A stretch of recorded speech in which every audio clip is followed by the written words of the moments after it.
In every organization, there's one group holding the whole operation together. Not the top, not the bottom, the middle. Today, three of the sharpest minds in middle management step up to the mic. Sally Foley-Lewis, Jeff Sigel, and Lisa Robyn Wood. Each brings a different lens, one shared mission. Decode what it really takes to lead from the middle with confidence, clarity, and impact. Same questions, three perspectives. Get ready for insight that cuts through the noise and goes straight to the operational heartbeat of your organization. Let's dive in. We often talk about how our operational staff can manage up and talk to their bosses about what's happening for them, but we never often talk about from the middle up. So it's really interesting, this question around how middle managers can be more effective and intentional in their relationships so that the relationship is mutually beneficial. And it's not about manipulation, it's not about just pleasing the leader as such, but building that professional partnership that's based on trust and communication and alignment. And I think that for a middle manager to really successfully manage up, particularly given their unique position to be able to see what's going on operationally and to be able to collaborate across with their peers, I think that puts them in the perfect position to be able to manage up, to be able to connect that information with understanding what a boss's goals or pressures are, to be able to understand what success looks like from the boss's perspective and then frame those messages accordingly.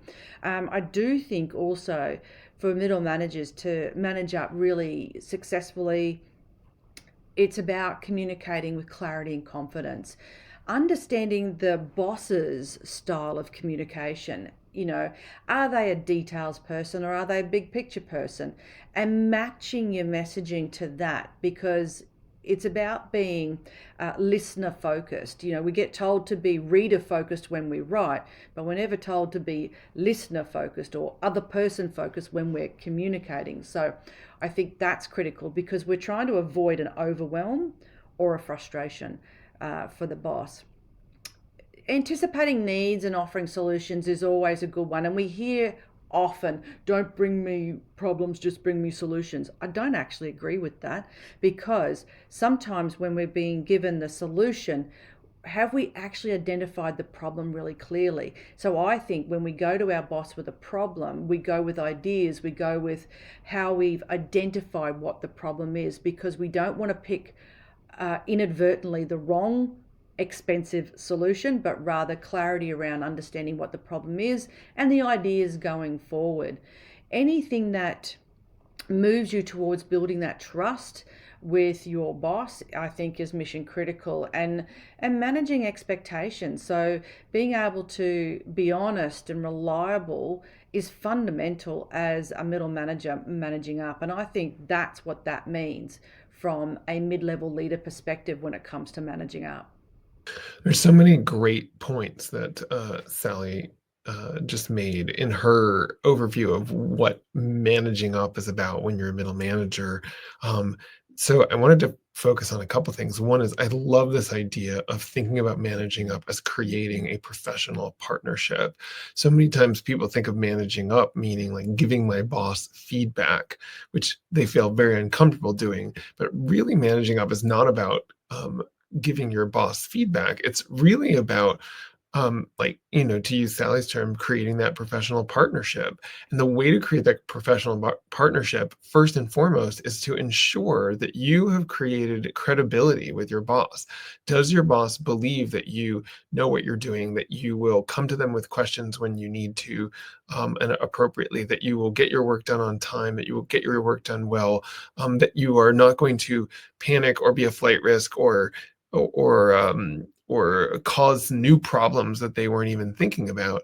And so managing up is less about you trying to change the way your boss is and more about you trying to demonstrate to your boss that you are there to support them and help them.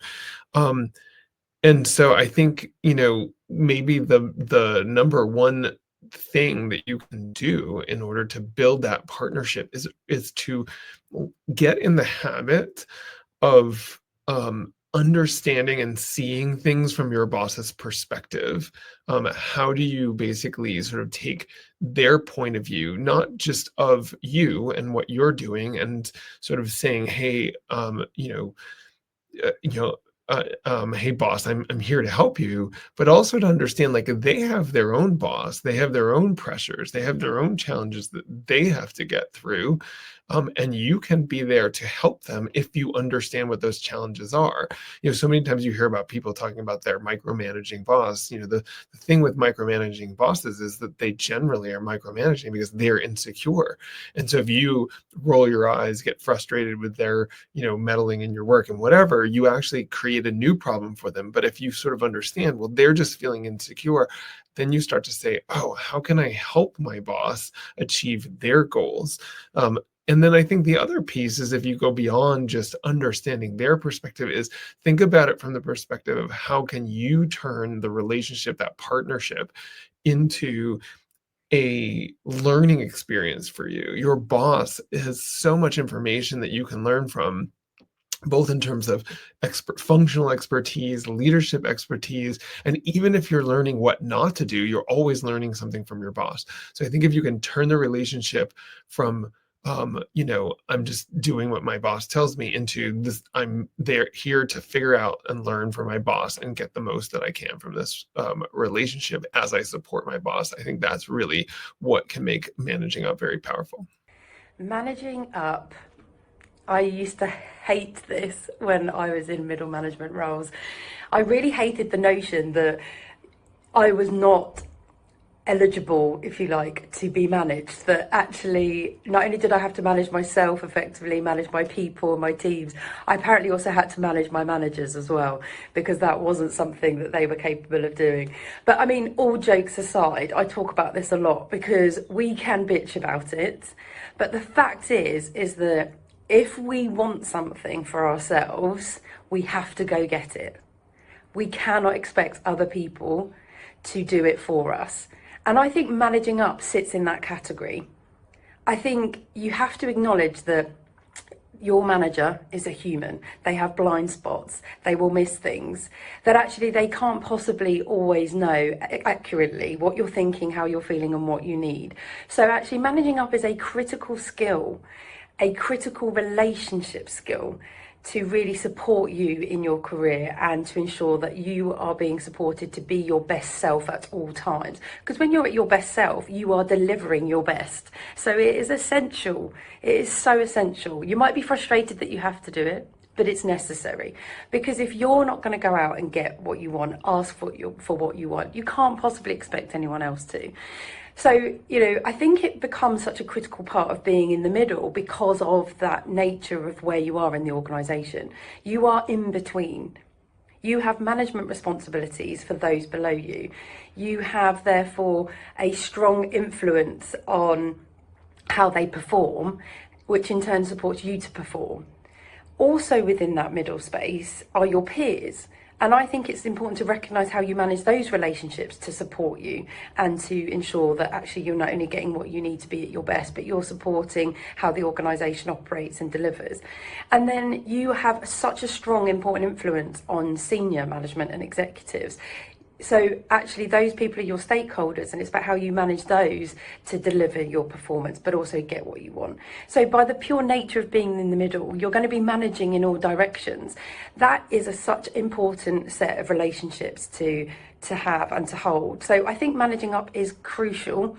I think it's necessary when you're in the middle. And I think it's about accepting it and recognising it as a core skill of relationship building, communication, refinement, and ultimately aiding you to deliver. You've just heard from 3 leaders who have dedicated their careers to strengthening the heartbeat of every organization, the middle. Sally Foley-Lewis has spent over 20 years in the trenches and the boardroom, working with more than 20,000 managers across industries and continents.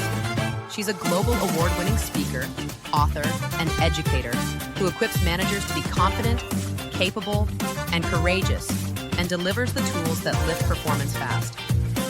Jeff Sigel brings more than 2 decades across global food, grocery, and restaurant giants and a mission to build better workplaces from the inside out. He's a coach, author of The Middle Matters, helping leaders at every level increase their impact.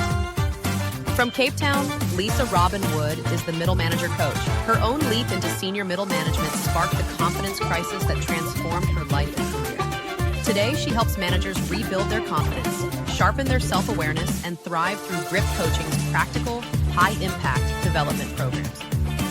3 experts, 1 shared passion, helping middle managers succeed where it matters most.